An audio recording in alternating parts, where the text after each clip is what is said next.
ஓம் சக்தி. ஓம் சக்தி. ஓம் சக்தி. அவனவன் பாவத்திற்கு தக்கபடி அவனவன் பேச்சு அமையும். பாவம் நீங்க நல்ல குணத்தையும் நல்ல துண்டையும் வளர்த்து கொண்டால் போதும். இது அன்னையின் அருள்வாக்கு. குருவடி சரணம், திருவடி சரணம். ஓம் சக்தி.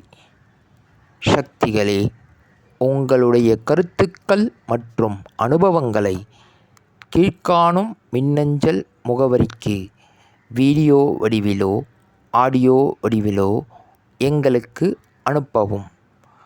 மற்றும் மறுவூர் மகிமை யூடியூப் சேனலை சப்ஸ்கிரைப் செய்யவும். ஓம் சக்தி.